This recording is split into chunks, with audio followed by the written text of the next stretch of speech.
여러분 안녕하세요. 새해 복 많이 받으십시오. 오늘이 음력 설 초하루입니다. 설 연휴가 거의 일주일 가까이입니다. 그러니까 이 일주일 가까이 긴 연휴가 끝나고 나면은 이때까지 들불처럼 확산되던 탄핵 반대 집회가 수그러들고 그 불길도 약해질 것이다.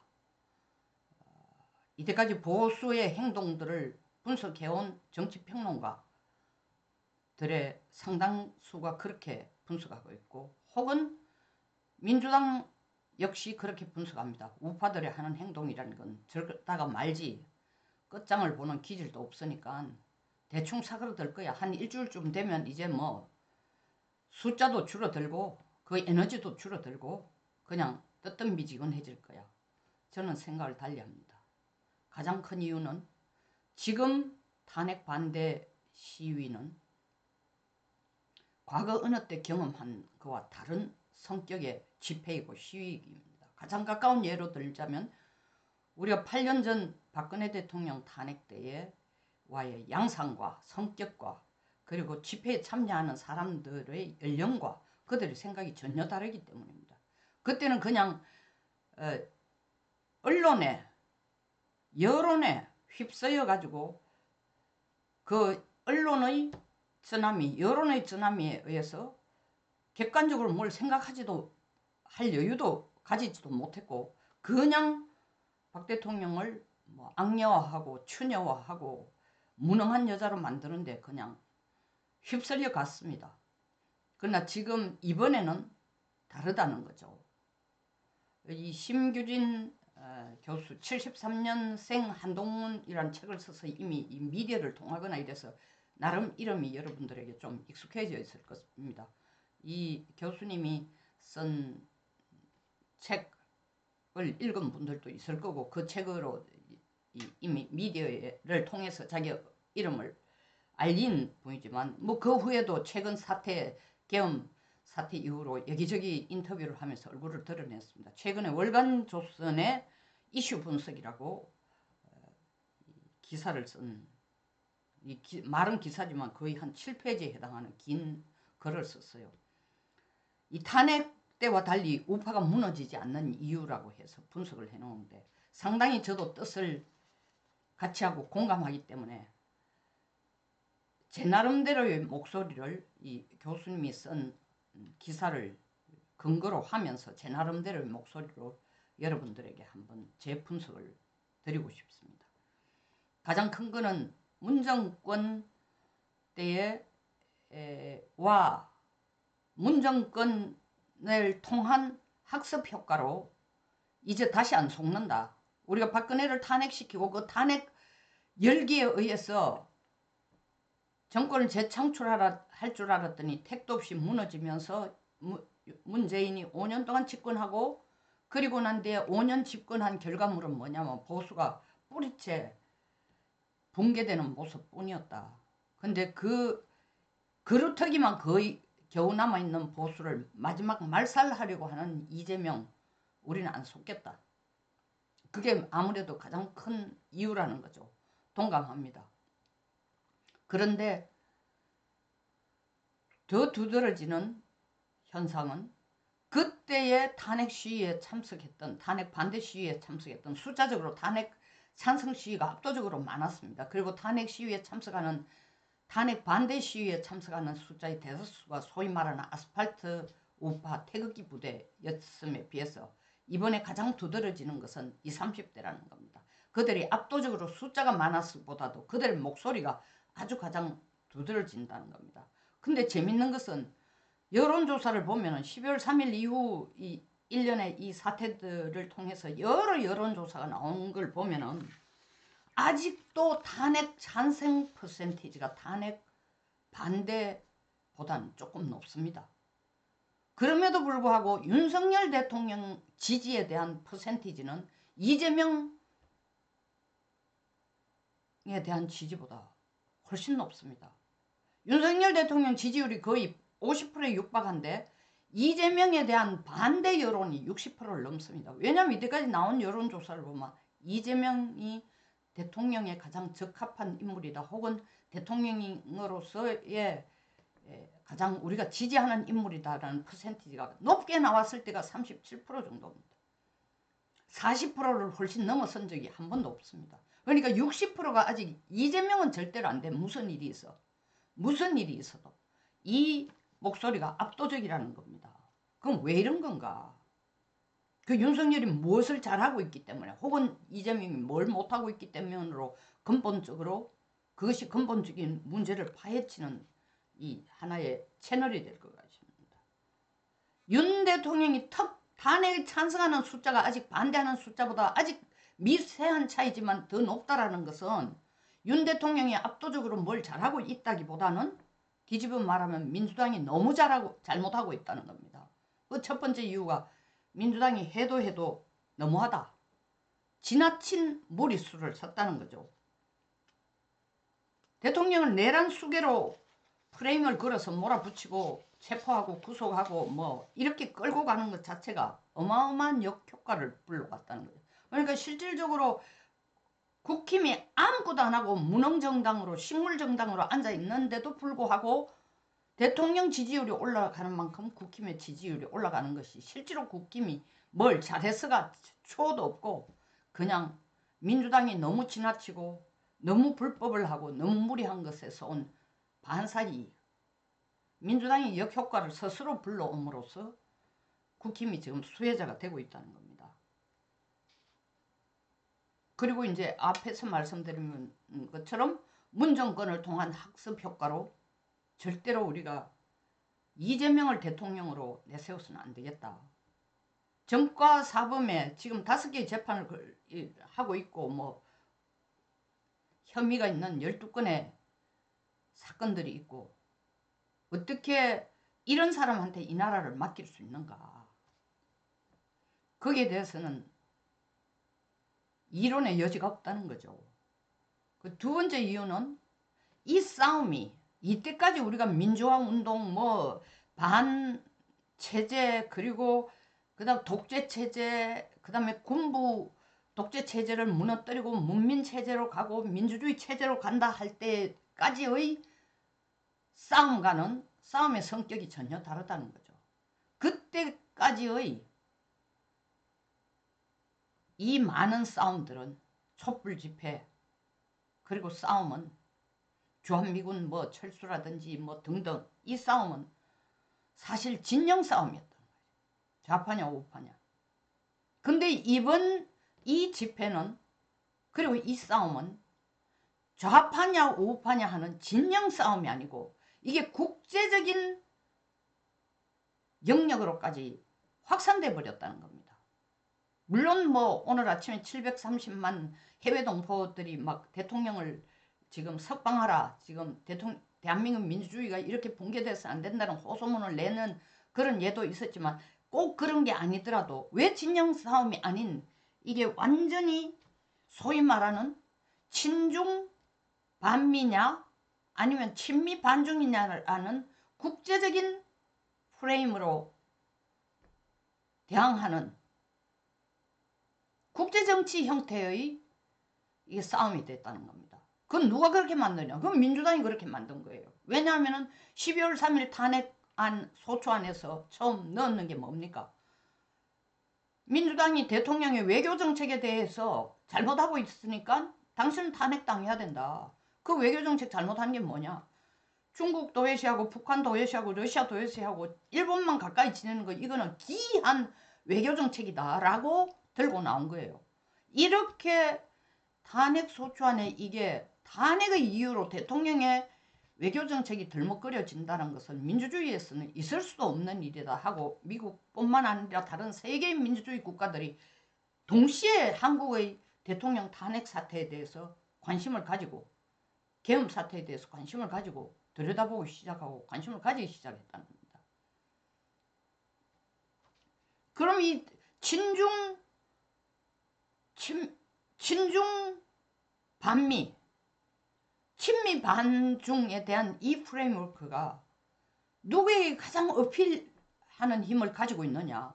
물론 소위 말하는 정통 보수 혹은 태극기 세대, 아스팔트 세대들에게도 영향을 끼치고 그들에게도 호소력을 가지고 있지만 가장 큰 것은 MZ세대들 20, 30대라는 겁니다. 이들은 2017년 박근혜 대통령 탄핵 때에는 소위 말하는 이 친중이냐 반미냐에 대해서 그리고 국제정치에 대해서 지금만큼 예민하지도 지금만큼 학식을 가지도 지금만큼 국제 경험을 많이 하지도 않았다는 겁니다. 전부 중학교 고등학생들이었으니까. 근데 이들이 가장 지금 대한민국 사회에서 가장 목소리가 강하고 불만도 있고 새로운 개혁을 원하는 목소리들입니다. 이들의 관심사는 최근 굉장히 인기 있게 뜨는 노매드 크리틱? 그분의 유튜브를 보면 왜 2030 세대들이 탄핵 반대에 나서는가? 20대 열망이 뭐냐면 결혼하고 직장을 가지고 가정을 꾸리는 건데 하나도 안 된다 이게. 그 하나도 안 되는 책임자가 윤석열이 아니라는 거예요. 문정권 때부터 이 나라를 포퓰리즘으로 끌고 와서 그 포퓰리즘 정권을 이거 지금 이재명 정권이 들어서서 끌고 가려고 하는데 이건 절대로 용서할 수 없다. 그리고 대한민국이라는 나라가 더 이상 혼자서 잘 먹고 잘 살 수 있는 나라가 아니고 이미 국제사회는 인터디펜던트 서로 상호 의존하면서 한시라도 국제관계에서 소외돼서는 생존할 수 없는 국가인데 이걸 민주당 좌파들이 주장하는 것처럼 완전 고립주의로 해가 우리만의 어떤 친중 정권, 우리만의 뭐 중국 존중, 중국을 중시 여기는 중종, 그 다음에 중북 하는 이런 종북 하는 정권을 만들어가는 절대로 안 된다. 우리는 생존할 수 없다. 그건 뭐 민주주의를 넘어서서 자유시장 경제체제를 완전히 망가뜨리고 우린 더 이상 자랑스러운 대한민국에서 자유민주주의 체제, 자유시장 경제체제의 이득을 보고 살 수 없으니까 이건 우리가 지켜야 된다. 나온다는 거죠. 그리고 이들이 들고 나온 무기가 뭐냐? 바로 디지털 의병단이라고 이 심규진 교수님은 용어를 썼더라마는 디지털 의병단이에요. 이들은 평상시에 무슨 정치평론가로 활동하던 사람들도 아니야. 각자 자기 생활 속에서 나름대로의 어떤 인플루언서 역할을 했어요. 유튜브라든가 이런 소셜미디어를 통해서 부동산에 사주 인플루언서라든가 아니면 뭐 주식에서 인플루언서라든가 코인에서 인플루언서라든가 아니면 문화 영역에서 인플루언서라든가 뭐 작사 작곡을 하고 음악을 만들고 영화계 이런 인플루언서들이 그냥 약간은 정치에 무치한 중도 세력으로 앉아 있다가 지금 되어가는 모습을 나라가 흘러가는 꼴을 보니까 우리가 참전하지 않으면 안 되겠구나. 이대로 둬서는 안 된다. 그들이 참전하지 않으면 안 되겠다고 생각하는 것은 아까 말씀드린 민주주의가 무너지고 자유시장 경제가 무너지는 것은 도저히 참을 수 없다. 그래서 윤석열이 더 좋기 때문에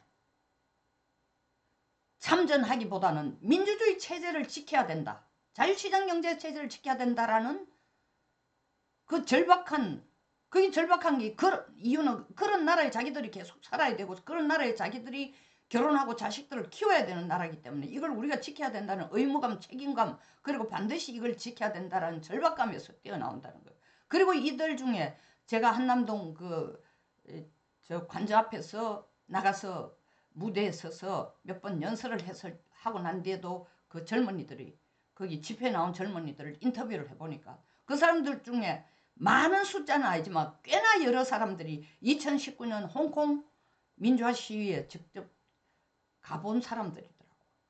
그러니까 이 민주주의, 민주사회라는 걸 지켜야 될 절대적인 의무감을 가지고 있는 사람들이니까. 뿐만 아니라 이들이 적극적으로 뛰어드는 것은 또 다른 이유가 뭐냐. 사실은 자기들 당사자 이익과도 직접 관련되어 있습니다. 여러 가지 국가 정책에서 본다면은 사실 뭐 여성 우대 정책으로 가고 있죠. 솔직히 말해서 여가부 폐지라든가 할당제 폐지 이런 걸 주장했지만 그리고 자기들은 군 병력을 어? 병력 의무를 철저히 지키는 데 비해서 그 시간에 여성들은 스펙을 쌓고 사실은 막상 경쟁을 하면 자기들이 역차별 당한다는 거예요. 도리어. 공정한 보상을 요구하는 거예요. 그런데 비해서 또 이 지금 이 대녀들의 극단적인 페미니즘 이런 것들에 의해서 힘을 받고 아이유라든가 뭐 젊은 친구 소녀시대의 연예인들이라든가 이런 친구들이 탄핵 찬성의 목소리를 내니까 이대남들은 그게 완전히 대립각을 세우는 탄핵 반대로 집결하는 거예요. 그러니까 어떻게 보면 이 탄핵 찬성하는 이대녀의 이익에 대해서 맞서는 목소리를, 대항하는 목소리를 낼 창구가 필요했는데 지금 이 탄핵 반대의 이 거대한 물결과 집회라는 것이 이들이 그들의 이익을 추구하고 자기들의 목소리를 낼 수 있는 좋은 무대가 된 측면도 있다는 겁니다. 그러면서 이들은 정치에 관심을 갖게 되는 거예요. 본격적으로.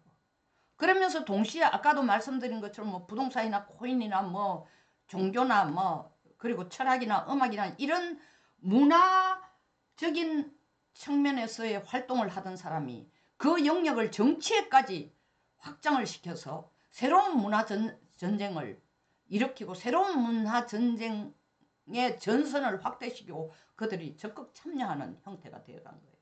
그렇기 때문에 20, 30대 소위 말하는 MZ세대들의 이 탄핵 반대의 집회에 아주 적극적으로 지금 나서고 있는 겁니다. 그리고 이들이 이 탄핵 집회에 90점 내지는 가장 강한 중심적인 목소리를 내게 됨에 따라서 사실은 대통령이 계속 주장하는 것처럼 나는 끝까지 국민들과 함께 하겠다. 그리고 내가 계엄을 선포한 것은 자유민주주의를 지키기 위해서다. 라는 메시지가 이대남들에게 바로 그들이 원하는 구호와 맞아 들어간 거예요. 그러니까 이들은 적극적으로 이 집회에 나와서 중심 세력을 구축하고 중심적인 목소리를 내고 사실은 한남 그 대통령 관저 앞에 있는 그 시위대들도 보면 좀 나이가 드신 분들한테 마이크가 돌아가는 것보다 사실 20, 30대들이 마이크가 압도적으로 더 많이 돌아갔습니다. 그거 아주 좋은 일이죠. 그러니까 이들이 현실 정치에 관심을 가질 뿐만 아니라 국힘이라든가 새누리당이 보여준 그리고 그 전에 한나라당들이 보여준 뭐 식물성 우파 내지는 진짜 무능한 소리 내지 않는 우파에서 이들은 실질적으로 동물성 우파, 이 용어도 사실은 심규진 교수가 썼습니다만 행동하는 소리를 내는 그 우파로서의 하나의 전선을 만들어주고 있습니다. 그래서 심 교수의 마지막 진단은 뭐냐 하면은 이것이 어떻게 보수, 진짜 보수를 만들 기회고 대중주의 우파가 대두되는 과정의 성장통이자 체제 전환의 초기 단계다라고 평가를 했어요. 100% 동감합니다. 이게 체제 전환의 이 성장통이라고 20, 30대들은 지금 경험하고 나아가고 있기 때문에 그들은 여기에서 어떤 짧은 시간 내에 이 소셜미디어를 통해서 자기가 하나의 튀는 인물이다. 하나의 이익을 추구하기 위한 하나의 장이다라고는 생각하지 않고 이 불길을 끌고 나갔고 현실 정치에 그들이 적극 참여하는 중심 세력이 될 거라는 거예요. 그리고 그들을 현실 정치에 적극 참여하는 중심 세력으로 끌어들여야만 예를 들면 전한길 강사 같은 사람도 또 다른 대표적인 인물입니다. 그리고 뭐 청년들 중에 젊은 시각이라든가 청년의 힘이라든가 아까도 말씀드린 노매드 크리틱이라든가 이런 사람들을 전부 다 안아서 행동하는 우파, 동물성 우파로 국민의힘이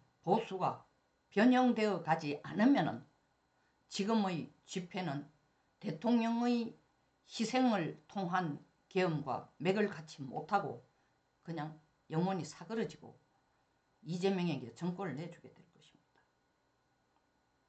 그러나 그걸 원치 않기 때문에 이 집회든 그 결과가 어떤 결과가 나오더라도 이 집회는 그렇게 쉽게 좌파들이 평가하는 것처럼 우파들은 항상 끝맺음도 없는 허지부지한 일만 한다. 혹은 수없이 우파들의 이 집회를 지켜본 정치평론가들도 이건 뭐 탄력을 곧 잃을 거다 하는데 그렇지 않을 것이다. 라는 제 분석을 내놓습니다. 이게 좋은 정말 결실에 이르기를 간절히 바랍니다. 좋은 결실에 이른다는 것은 바로 윤 대통령이 국민들에게 정확하게 전하고 싶었던 메시지. 민주주의가 붕괴돼서는 안 된다. 자유시장경제 체제를 지키는 그런 정치체제, 그런 나라가 돼야 된다는 메시지가 끝까지 결실을 맺는 겁니다. 국민들이 그만큼 이번 대통령의 계엄 선포를 계엄령이 아닌 계몽령으로 받아들이는 이유 때문에 이 불길은 그렇게 쉽게 사그러지지 않을 것이다. 그리고 그것은 대한민국이 한 번 더 정치적으로 한 번 더 퀀텀 점프해서 성장하는 계기가 이번에 될 것이다 라고 생각하고 있습니다. 송영선TV였습니다. 끝까지 시청해 주셔서 감사합니다.